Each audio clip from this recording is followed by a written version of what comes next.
Hello guys, আসসালামু আলাইকুম। Welcome back to my channel. তো কেমন আছেন সবাই? আশা করি আল্লাহর রহমতে অনেক ভালো আছেন।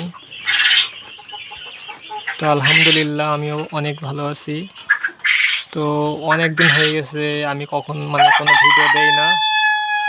তো রমজান মাসে রোজা থাকার পরে এই সব কিছু দেখাশোনা করা অনেক কষ্ট, এর থাকে আমি ভিডিও করার সময় পাইনি, যার কারণে মূলত ভিডিও করা হয়নি। আর যে ভিডিও করব তো ভয়েস দেওয়া অনেক কষ্ট, কারণ আমার যেহেতু মুরগি অনেক, তো মুরগিরা প্রচুর ডাকাডাকি করে, কোয়েল পাখি ডাকাডাকি করে, যার কারণে মূলত ভিডিওর ভয়েস ভালো দেয়া যায় না। তো তারপরও আজকে ভিডিওটা করছি, কারণ আমার যেহেতু ইউটিউব যাত্রা খরগোশ দিয়েই শুরু। তো আজকে আমি আমার এই প্রিয় খরগোশগুলা বিক্রি করে দেব, যার কারণে মূলত শেষবারের মতো আপনাদের মাঝে আমার খরগোশগুলা তুলে ধরছি। তো আমি একটা ভিডিও দিয়েছিলাম যে আমার যে মেল খরগোশটা মারা গেছে। তো ও খরগোশটা একা থেকে ডিপ্রেশনে মারা গেছে আমার যতটুকু মনে হয়, কারণ সারাক্ষণ একা থাকতো, পরে শেষের কয়েকদিন ঠিকমতো খাওয়া দাওয়া করতো না। তো হঠাৎ মারা গেছে, কিছু বুঝতে পারিনি, তাছাড়া কোনো রোগও হয়নি। আর এখন আমার কাছে মূলত এই দুইটা ফিমেল আছে। তো দুইটাই আমার বাসারি বাচ্চা। তো এদেরকে আমি ছোটোবেলা থেকে বড় করেছি।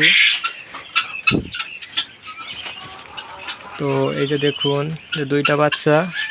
তো কিছুদিন আগে আমার সাদা খরগোশটার 3টা বাচ্চা হয়েছিল। তো বাচ্চাগুলো আমি বিক্রি করে দিয়েছি। তো তারপর এই যে আমার লাল খরগোশটার বর্তমানে 2টা বাচ্চা আছে। তো আমার লাল খরগোশটা একটু বাচ্চা কমই দেয়, তো 2-3টার বেশি বাচ্চা দেয় না। তো এবারও 2টা বাচ্চা দিয়েছে। তো বাচ্চা দুইটার বয়স মোটামুটি 15 দিন হয়ে গেছে। তো খরগোশগুলা যে সমস্যা হচ্ছে আর কি, তো খরগোশগুলার আমি ঠিকমতো খাবার দিতে পারছি না, অনেক ব্যস্ততা। তারপরও মাঠে তেমন কোনো ঘাস নাই। তো খরগোশ কিন্তু ঘাস ছাড়া কখনো পালন করে প্রফিট করতে পারবেন না, এবং খরগোশগুলাকে আপনি সুস্থ রাখতে পারবেন না, প্রফিট তো দূরের কথা। তো অনেকে এই প্রফিটের চিন্তা করে না, শখ করে পালে। তো শখ করে পাললেও যদি ঘাস দিতে না পারেন, তো খরগোশ কখনোই সুস্থ থাকবে না, এবং খরগোশ আস্তে আস্তে শুকায় মারা যাবে। তো আমার লাল খরগোশটা দেখুন, বর্তমানে ওর বাচ্চা দুধ খাচ্ছে। তো ওর পেটে কিছুই নাই, বর্তমান শুকনা শুকনা। তো ওর যে বুকের হাড়টা দেখা যাচ্ছে। আর আমার এই যে সাদাটা, এটা শুয়ে আছে, এরও তেমন একটা খাবার খেতে দেওয়া হচ্ছে না কদিন, কারণ বাজারে এখন পাতাকপিও তেমন নাই। কারণ আমি 2-3 মাস পুরো খরগোশকে পাতাকপি, পালং শাক বাজারের কেনা সবজির উপরে বাঁচিয়ে রেখেছি।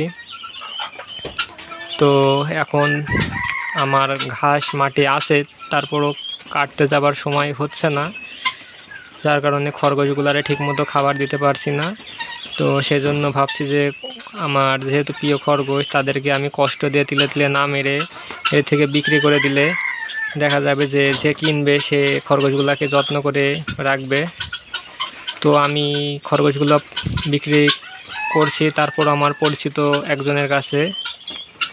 তো তার কাছে দিলে আমি আমার খরগোশগুলা মাঝে গিয়ে দেখতে পারবো যে খরগোশগুলা কেমন আছে, বা যা হোক, আমার প্রিয় জিনিস যেহেতু আমি একবার হলেও দেখতে পারবো। তাছাড়া বাজারে দিলে সেগুলো কোথায় যাবে, কে কিনবে, যত্ন করবে কি না, তো আমি কোনো খোঁজ খবর নিতে পারবো না। তার কারণে মূলত আমার এক ফুফাতো ভাইয়ের কাছে আমি খরগোশগুলা বিক্রি করে দিব।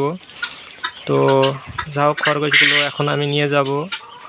আর খরগোশ 2টার বাচ্চা হয়েছে, বাচ্চা 2টা এখন দেখাবো। তো বাচ্চা 2টা আমি মূলত আলাদা করে রাখছি এই ঘরটার ভিতরে। তো এই যে দেখুন 2টা বাচ্চা, তো মাশাআল্লাহ, একটা কালো একটা সাদা। তো আমার লাল খরগোশটার বাচ্চা দেখুন 15-16 দিন বয়স হয়ে গেছে। তো বাচ্চাগুলো মোটামুটি চোখ টোক ফুটে গেছে। তো বাচ্চা দুটো এখন আলাদা করে রেখেছি বলে এই ঘরটার ভিতরে গেছি। তাছাড়া খানিকক্ষণ আগে আমার এই ঘরটার ভিতরে খরগোশ, মূলত আমি এই ঘরটা খরগোশের জন্য তৈরি করেছি। তো আমি এই যে 2টা সিল্কি মুরগি কিনেছি, তো মুরগি 2টা খরগোশের ঘরটার ভিতরে রাখছি এবং খরগোশগুলো বিক্রি করে দিব। তো অনেক ব্যস্ত। তো নিচে ফার্মি মুরগি আছে, মুরগিগুলো আলহামদুলিল্লাহ ডিম দিচ্ছে এবং পাশের ঘরে এবং এই পাশে তিতির মুরগি। উপরে দেখতে পাচ্ছেন এখানে 130 পিস মতো কোয়েল পাখি আছে রানিং। পাখি সবগুলাই ডিম দিচ্ছে।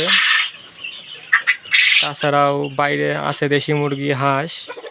তো অনেক ব্যস্ততা, খরগোশগুলারে সময় দিতে পারছি না তেমন একটা, কারণ এদের খাবার যেহেতু ঘাস, তো আমার মাঠ থেকে ঘাস কেটে আনার সময় হচ্ছে না, বিধায় আমি খরগোশগুলো বিক্রি করে দিচ্ছি।